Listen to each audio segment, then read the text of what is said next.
Debe de ser por la edad. Me hago viejo. Yo agradecer mucho la invitación. Desgraciadamente no hablo portugués. Es casi un mal endémico en mi país no hablar portugués y comprender cómo los portugueses hablan español. Debe de ser algo que quizá algún día tengamos que averiguar juntos por qué.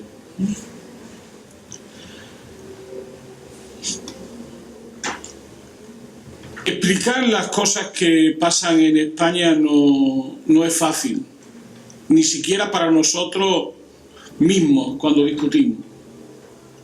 Explicarla fuera de mi país todavía tiene alguna dificultad más, ¿no? Y voy a intentar hacer una intervención para darle los datos de base para que ustedes tengan un juicio propio de las cosas que están ocurriendo en mi país. Que ya está problemático hablar de mi país, que obviamente es España, pero eso no está tan fácil de decirlo en España. Quizás la primera cuestión que creo que tiene mucha unidad con lo que ha pasado en Portugal y en Grecia tiene que ver con un sueño, ¿no? Que era el sueño europeo, que se ha convertido en una pesadilla. Era la idea de viejos países como Grecia, como Portugal, como España, que venían de dictaduras antiguas, dolorosas y muy duras, y que fijaron su esperanza en una Europa que iba a convertirse en el destino de nuestra vida. Eso fue no solo una parte de un relato común, sino que fue sobre todo un instrumento político en manos de la élite económica y de la élite política. Era una manera de decir: nos fugamos del país, huimos de nuestro país. Nuestro país no tiene arreglo, no tiene solución posible. Y la única manera es que desde Europa nos resuelvan los problemas del país. ¿Y cuáles eran los problemas del país? Y esto hay que verlo históricamente. Los problemas del país éramos países semiperiféricos, semidesarrollados y muy dependientes de los centros de poder económico y político europeos. La idea sería: nuestra condición periférica o semidesarrollada mejoraría si estuviéramos en Europa. Ya que somos dependientes, ya que dependemos y somos controlados desde fuera, además el control de ustedes era europeo, pero era sobre todo británico, ya que éramos periferia, sería mejor ser parte de una Europa en construcción que terminaría el sueño del federalismo europeo en los Estados Unidos de Europa. Maastricht cambió eso radicalmente, pero la izquierda mayoritaria no lo quiso ver. Y los pueblos tampoco. Maastricht era muy importante porque Maastricht rediseñaba las nuevas conducciones de Europa después de algo tan importante como la caída del muro y la unificación alemana. Maastricht venía a decir dos cosas muy importantes. La primera es que en la Europa alemana la política económica era única y era sobre el neoliberalismo. O sea, Maastricht lo que vino a decirnos fue eso, y fundamental eso. Pasamos del pensamiento único, ¿se acuerdan ustedes del debate sobre el pensamiento único?, a la política económica única, que era la que fijaba la regla de Maastricht, que además tenían como peculiaridad fundamental que esa regla de Maastricht no llevase a políticas neoliberales. La segunda era, no se dijo, pero cada vez era más claro, había que ir demoliendo el Estado social. La hipótesis era, se va demoliendo, destruyendo el Estado social y algo construiremos más arriba, supranacional, que consiga lo que el Estado nacional había conseguido en cada uno de los estados. Eso fue mentira. Desde el primer momento fue mentira. Era al revés. Maastricht lo que venía era cancelar el Estado social e impedir que hubiese cualquier tipo de Estado social fuera de los estados nacionales. Era el viejo proyecto de Hayek, que nunca se explica completo. El proyecto de Hayek era muy simple, era quitarle a la soberanía popular el dominio de la política económica. La economía es demasiado importante para dejársela al pueblo. No hay que politizar la economía y por tanto habría que quitársela a la soberanía popular. Fijaros qué cosa más maravillosa. Se le quita la soberanía popular y se lo da a un órgano técnico que es el Banco Central, porque es demasiado importante el dinero para que esté en manos de la gente. Pero la segunda cosa que no se decía era que el proyecto von Hayek era un proyecto hecho con un objetivo muy importante: impedir los Estados Unidos de Europa. Es decir, impedir la construcción de un supraestado, porque eso corría el riesgo de convertirse en una gran potencia burocrática, según las palabras de Hayek, que podía intervenir de nuevo en la economía, pero siendo mucho peor que antes, porque era un sobreestado. Esa doble perspectiva es lo que se ha ido cumpliendo.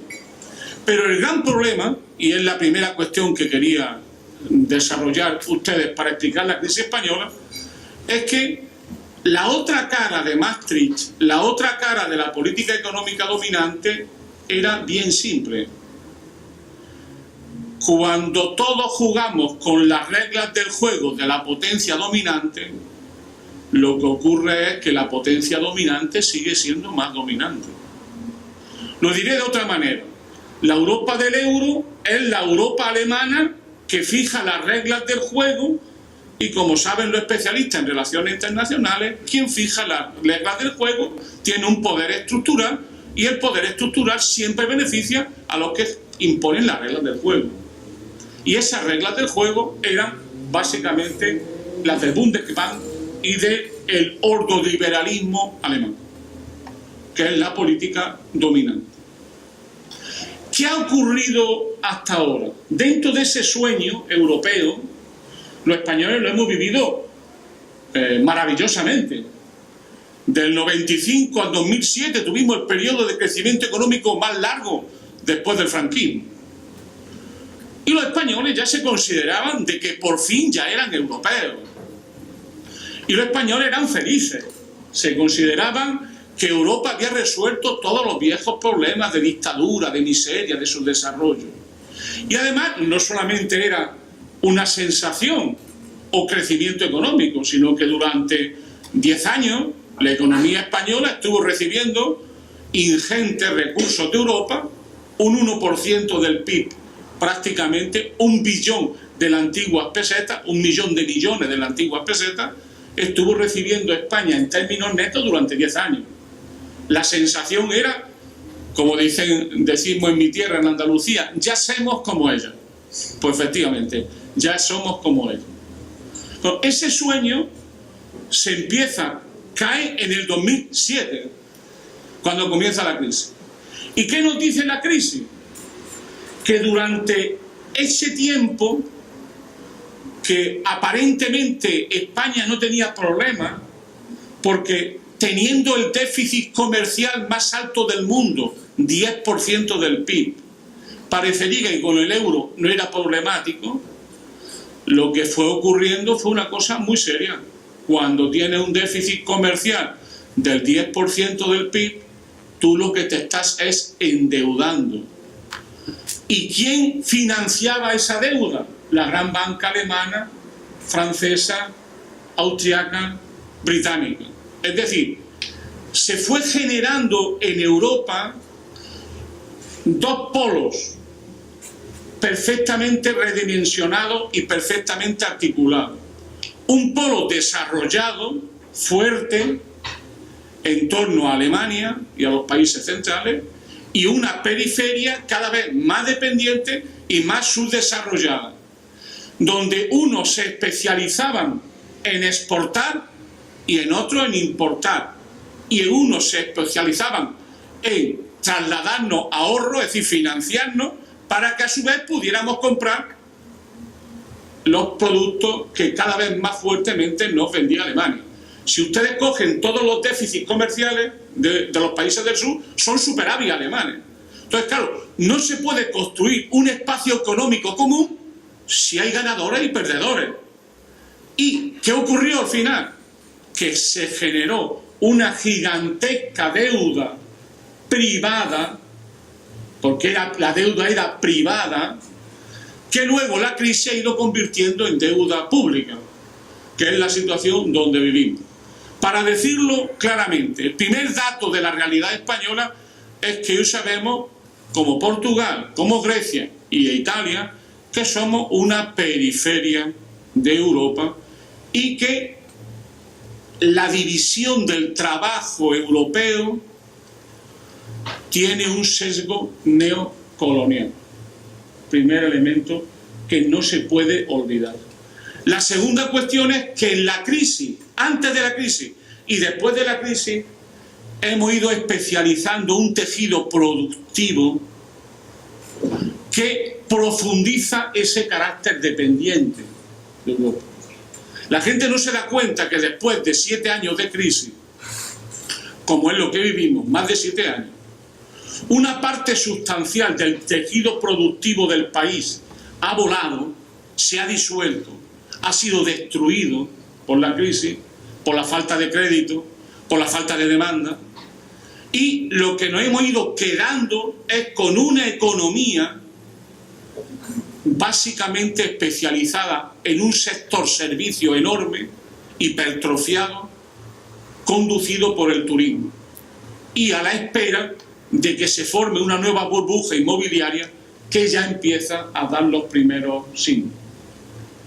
Pero el problema de fondo es que España se está quedando sin industria y en España se está produciendo un desierto industrial creciente. ¿Qué ocurre? Que una economía basada en los servicios y básicamente en el turismo no genera empleo estable de calidad, no genera derechos sociales, no genera derechos sindicales. Es decir, una economía así es una economía que se basa en la precariedad, en derechos sociales, en restricción, en pérdida de peso sindical. Es decir, estamos en un proceso de una mutación de nuestra estructura productiva que nos hace extremadamente vulnerables ante la crisis. Hay muchos que piensan, esta mañana, hace un rato se citaba a Stiglitz, a Krugman, que es una irracionalidad lo que está ocurriendo con los países del sur. Yo no lo creo. Yo creo que es profundamente racional, pero que expresa el poder geopolítico e imperial de Alemania. La pregunta es, ¿por qué tiene que producir cosas Portugal si ya lo produce Alemania más barato y mejor que ustedes? ¿Por qué pueden ustedes que producir barcos? ¿Por qué tienen ustedes que producir trenes? ¿Por qué tienen que producir ese tipo de cosas que ya lo hace Alemania? ¿Por qué? ¿Por qué? Ese es el problema que hay de la racionalidad. El tratamiento de shock que lo están dando a nuestra economía es para convertirnos en más dependientes de lo que éramos antes de la crisis. Y encima tenemos que pagar la fiesta. Es decir, tenemos que pagar los costes de la propia crisis con una deuda que todos saben perfectamente que no se puede pagar. Y que en algún momento habrá que hacer una quita y que en algún momento habrá que renegociar. Porque hay un problema, y quiero solamente dejarlo ahí y luego entro al tercero y último, que es muy simple de entender, que es que muchas veces no se entiende. Creo que ahora tampoco se ha acabado de entender. Cuando tú no tienes moneda, no solamente es que tú no puedes devaluar o no puedes fijar el tipo de interés ni el tipo de cambio. Cuando tú no tienes moneda, no tienes poder monetario. Entonces se cinde el mundo en dos: los que emiten moneda y los usuarios de la moneda. Cuando tú te conviertes en usuario de la moneda, se produce un fenómeno que los estados no tendrían nunca, que es que los estados se pueden terminar viendo en default, en quiebra. O sea, los estados, por definición, no entran en quiebra si tienen poder monetario. No solamente que no devalúan, por cierto, que a Alemania, en este caso, le viene de perla. No solamente porque ellos sí hacen devaluaciones internas competitivas, sino que además Alemania, como potencia económica dominante, la tendencia de su moneda es a sobrevalorarse. Con el euro no. Tenemos un euro que es muy fuerte para los débiles y muy débil para los fuertes. Por eso hace más competitiva todavía la economía alemana a los países centrales. A lo que voy es que el peligro que tienen los estados es que cuando llegue la señora Merkel y le diga al señor Tsipras, te corto el circuito, el señor Tsipras no puede pagar salario, no puede pagar las pensiones, porque directamente no tiene dinero. Es que ese es el problema. Que esto de la moneda pensamos que es una tontería porque nunca hemos tenido moneda. Los ricos no. Los ricos saben la importancia de la moneda y de quitarle el control de la moneda al poder político. Los ricos eso lo saben perfectamente. La tercera cuestión, ¿dónde es? Y así mis otros compañeros tienen más territorios, españoles tienen más territorios para expandirse, que es el siguiente. Todo esto, ¿qué es lo que ha creado? Una crisis de régimen en España. Es decir, el pacto social de la transición, que fue una transacción, el pacto social de la transición ha quebrado. Pero ha quebrado no porque las masas populares hayan ido más allá de la Constitución española, sino que el capital, los poderes económicos, han hecho un uso alternativo de la crisis. Nosotros seguramente no creemos en la lucha de clase, pero ellos sí. Ellos nunca se equivocan en la lucha de clase. Y ellos sí que saben lo que es la lucha de clase. ¿Y qué es lo que ellos han hecho? Aprovechar la crisis para dar un golpe de Estado. ¿Frente a qué? Frente a las conquistas democráticas que había en la Constitución española. Así de simple. Es decir, se han liquidado de facto, pero de jure, jurídicamente, el Estado social. Y la pregunta es, ¿y eso quién lo hizo? El Partido Socialista, no fue el Partido Popular. El Partido Popular ha hecho la segunda parte. Como aquel chiste de los hermanos Marx, la segunda parte de la parte contratante, pero la clave era esa. Se modifica la Constitución en una noche para garantizar, por un lado, las reglas de oro, la llamada regla de oro, y por otro lado, para garantizar que la deuda pública tiene preferencia cuanto a cualquier otra deuda del Estado. ¿Qué crea eso? Una crisis de régimen. Pero ¿dónde está la gran situación, lo que cambia en España, lo que nos hace ser muy optimistas en España? Hasta un momento estábamos transitando a un nuevo régimen sin haber pasado por un proceso constituyente. Se estaba cambiando la Constitución española y el pacto social implícito en la Constitución sin la participación del pueblo, hasta que surge el 15M y el movimiento de los indignados. ¿Por qué es tan importante el movimiento de los indignados? Y termino ya. Es muy importante por dos razones. Una, porque miles, centenares de miles de hombres y mujeres y jóvenes, tres cosas, hombres, mujeres y jóvenes, salen a la calle y se convierten en actores políticos sociales que cambian la cultura política del país. Hacen evidente que el rey está desnudo, nunca mejor dicho, nuestro rey, que se desnuda muchísimo. Y se ha pasado toda la vida desnudándose. Es típico de los Borbones, esta tendencia. En España se emplea mucho el término borbonear. Borbonear es esto, es ir desnudándose progresivamente, eso sí, y robar permanentemente en el erario público. Eso está unido a esta familia, que es como una pesadilla que cuando acaba uno siempre llega otro, que lo hace casi peor que el anterior. Bueno, ahora tenemos la suerte de que uno conseguimos echarlo, porque el rey anterior, Juan Carlos, ha robado tanto y se ha desnudado tanto que 3 días más y terminaba llegando a la República, y por tanto hubo una operación dentro de las muchas operaciones para acabar con él. Y pusieron a su niño, que por lo menos por ahora es más presentable. Se desnudan menos, creo, y aún no hemos visto la capacidad que tenga de robar, pero se le supone porque tiene buenas maneras, como los toreros. Desde ese punto de vista, el 15M lleva la política a la calle y repolitiza a la ciudadanía.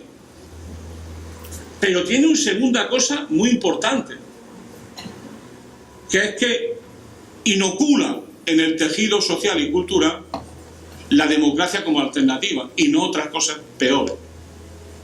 Es decir, ese movimiento era el movimiento 15M, con toda su inocencia, ingenuidad y primer aprendizaje, plantea una nueva agenda política sobre 2 grandes cuestiones, que es regenerar la vida pública y democratizar la economía. O sea, todo el 15M fue básicamente eso: participación popular, nuevos sujetos que se politizan y que cambian la agenda política del país.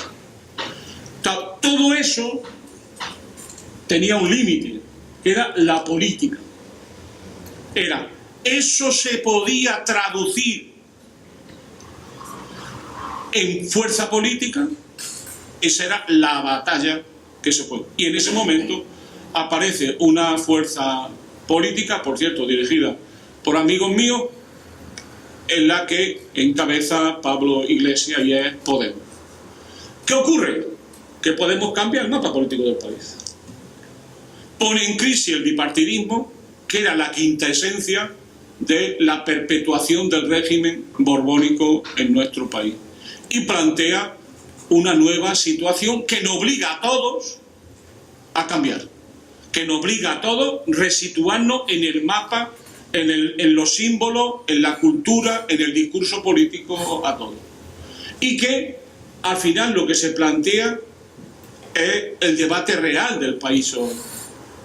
Es: ¿la lucha va por la restauración de un nuevo régimen borbónico o va por la ruptura democrática que abra un proceso constituyente en el país hacia una nueva constitución?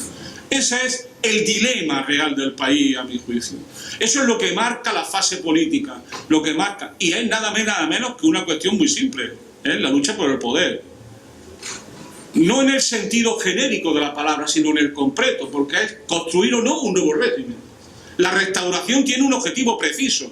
Se están usando todos los instrumentos políticos, hasta el debate de Syriza con Europa se está usando en el propio mecanismo español. Es parte de la negociación de Syriza lo que pasa en España. Y muchos de los problemas de Syriza en su negociación tienen que ver con que en España y en Portugal gobierna la derecha. Y si Syriza saca bocado de la negociación, si negocia bien, el problema que dirán es: ¿y vosotros por qué no negociasteis tan bien como los griegos? Es un pequeño problema eso que tienen los gobiernos. Por eso esa lucha tiene que ver con lo que he dicho, en esta batalla entre restauración y ruptura democrática. Todo se está poniendo en el país, para impedir una ruptura democrática. Todos los grandes poderes. Hay una alianza de hecho entre el poder económico, entre el poder mediático y los 2 grandes partidos para impedir que esto se dé. Pero lo más curioso es que parte de esa misma historia es la burguesía catalana y la burguesía vasca, que aparentemente están pidiendo la soberanía y la independencia, pero que están todos detrás de esa jugada para impedir el protagonismo del pueblo y una ruptura democrática en el país. Esa es la batalla en la que estamos y que creo que es una batalla apasionante y hasta tenemos posibilidades de ganar.